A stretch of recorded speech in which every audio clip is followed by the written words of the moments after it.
You're talking about memories, the ground of the matrix for identity, and now it can be impaired, eliminated, taken the emotional charge off, altered, or moved, created falsely.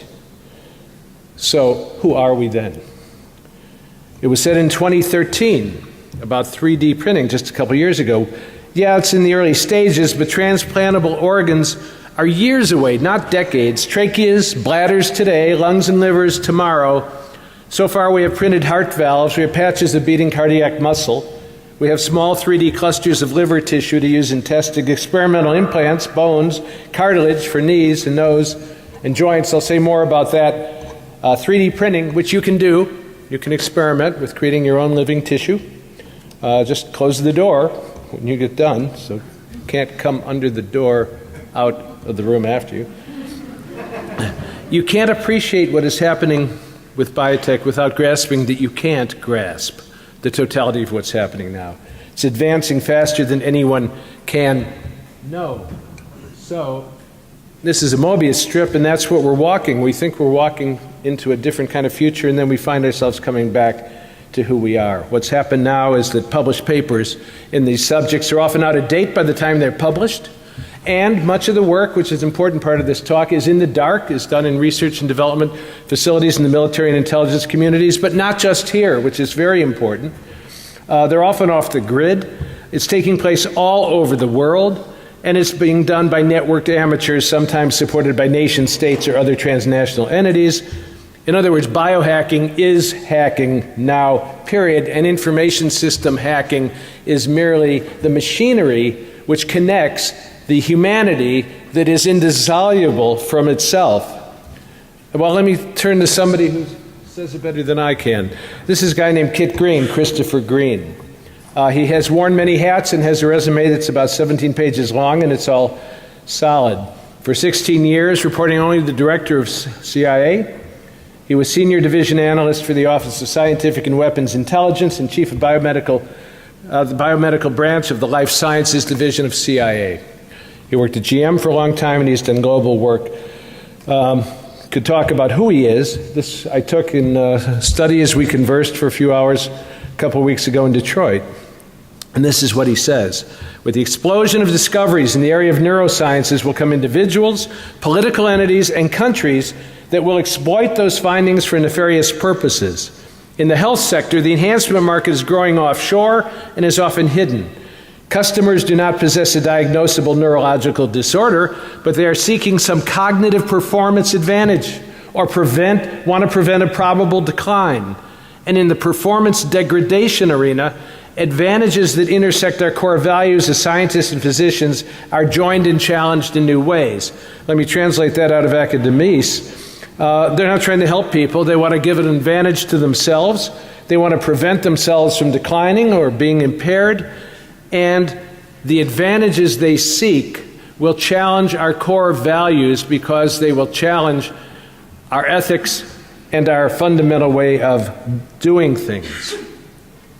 The implications for the military, law enforcement, and intelligence communities are not dissimilar, he went on, to those we've experienced in the past. Exploding science discovery in physics, material science, and biochemistry, which presage developments and threats in nuclear weapons, asymmetric communications and cyber warfare, and chemical and biological weaponry. He adds predictive peer-related scholarly studies on neurocognitive futures are seriously outdated by the time of publication.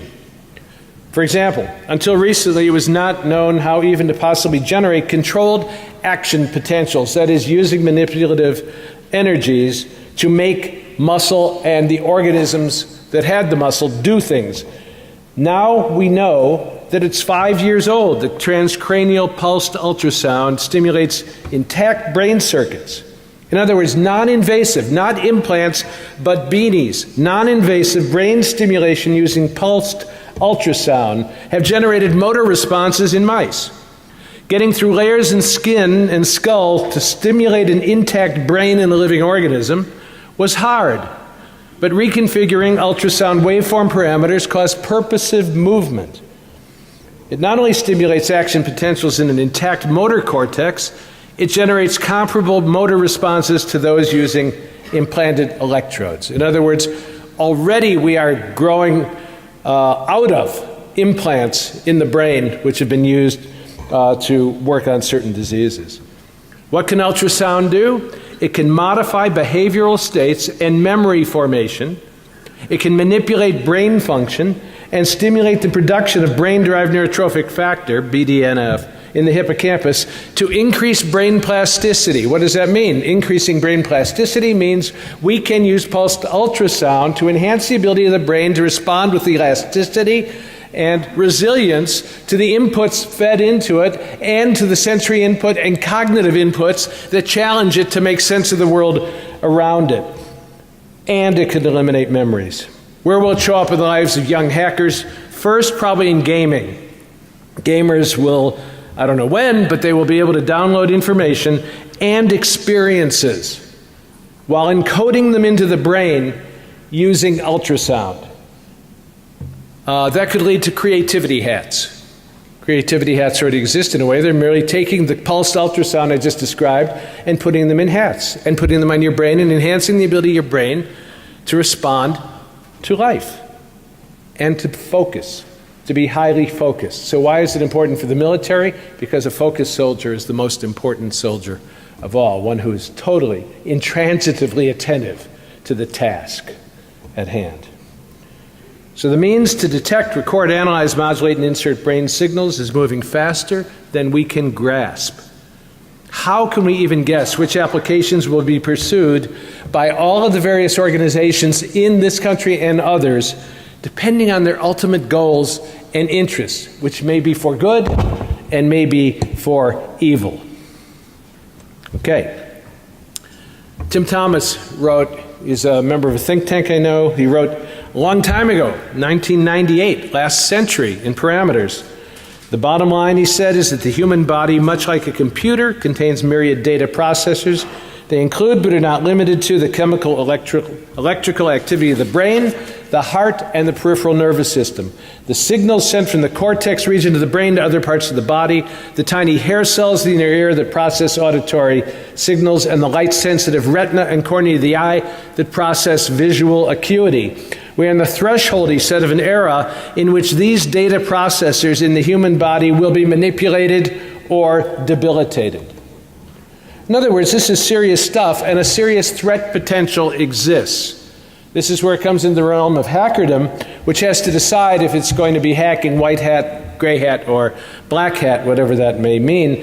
And please notice that he wrote that in 1998. Kit Green told me that the work done inside, in the dark, generally is not known out here or noticed out here for 20 to 30 years, like stealth technology or drones, which were flying 30, 40 years even. Get referred to developments in the 1970s, which are just now becoming known. So one of the ways we can determine the future about which we are talking is to look inside the research and development, and I'll talk about that later if I have time, how you do that kind of creative work and connect the dots best over timelines using tools that we all have online in order to see where we have already been and how it is often used for cover and deception operations to protect the secrets that it represents. So we're saying that companion research in the Navy indicates that magnetic fields of very low levels can influence animal behaviors, creating seizures and blocking short-term memories. In other words, we can erase memories. You go in, of course, most of you are young. Who's 60 or over? Raise your hand. Okay, so you had a colonoscopy, right? Okay. So they gave you Versed, right? I know a surgeon he's quick on the trigger. He's also a sadist. I mean, one of the two. So when he's prepping people, he says, I think we can start. And people I knew who worked in the surgical center heard people crying out in agony, ah! And then they would come out an hour later, and they'd say, how was your procedure? And I'd say, it was great. I didn't feel a thing. Well, what they didn't have were the memories of what they did feel, because the drug that they were given, which was Versed, made sure that those memories were wiped out.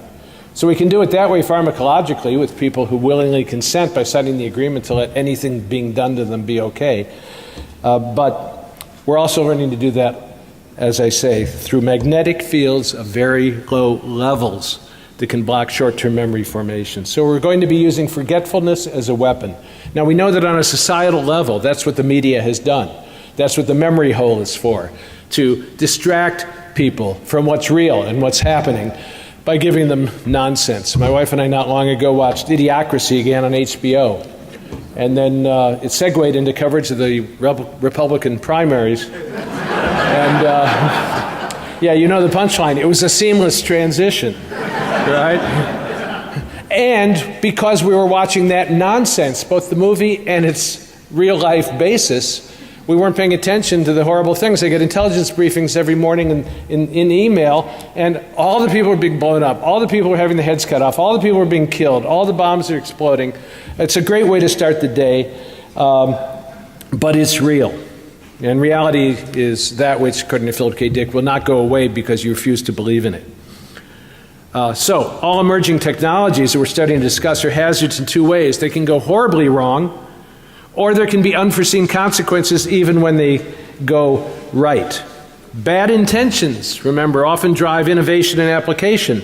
We developed the atom bomb in the 1940s to use on Germany and stop Hitler, but when Germany went down, we had the bomb, so we had to use it, so we used it on Japan. In part as a warning to the Soviets about what we could do in the post-war world. So it wasn't all good, benevolent intentions that developed that horrible technology. Neurotechnology products will all be dual use. Products intended for health will be sold for enhancement and for degradation.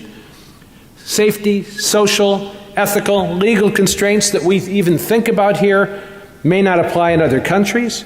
Others will want applications we would not even seek, and the task of the military and intelligence establishment is to discover them and warn and prepare countermeasures.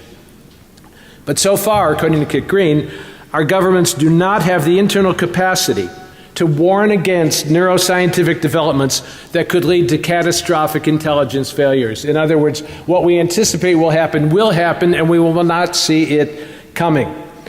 That's why science and technology is a priority for intelligence collection and analysis, and we have to unite the best technological and scientific minds in our country, because we are no longer the best and the brightest at this. It's all over the world, and we are not alone in this any longer. So, how do you live in a world without walls? I used to say that about what IT was doing to bring down boundaries between geopolitical structures and people and identity. But now it's around identities themselves. Identities are a function of boundaries, and boundaries around organisms, species, internal systems of organs, and electrochemical processes. That's what's going the way of geopolitical borders. So security will be redefined as extended networked entities are redefined by Humanity 2.0. Matt Blaze said long ago, the weakest link in the security chain is the definition of the problem, which is often not what people think it is. Well, the weakest link in the identity chain is also the definition of the problem, and the real definition of identity is not the one most people are using or working with. You are not who you think you are, is what I'm trying to say. You are who you are becoming, who we are making ourselves become. And to think in 20th century old think is inadequate to the networked intelligent organism that is evolving on the planet in the 21st century. And hacking is about to enter that space with passion, and in fact already has. So the old Microsoft slogan, where do you want to go today, should be thrown out. It is, who do you want to be today? And what do you want to be today? So, I'm talking about identity. What is identity? Well, many years ago, we had this book from Marvin Minsky, The Society of Mind. He said, the mind is modular. Let me move this over so I can do this. The mind is modular, and it looks like this. Using a different image as a metaphor, it looks kind of like that. It's modular units which are integrated and referred to an illusory self. Each mind is made up of smaller processes, he wrote, called agents. We join them in societies or networks, the society of mind that leads to true intelligence. It also leads to a sense of self,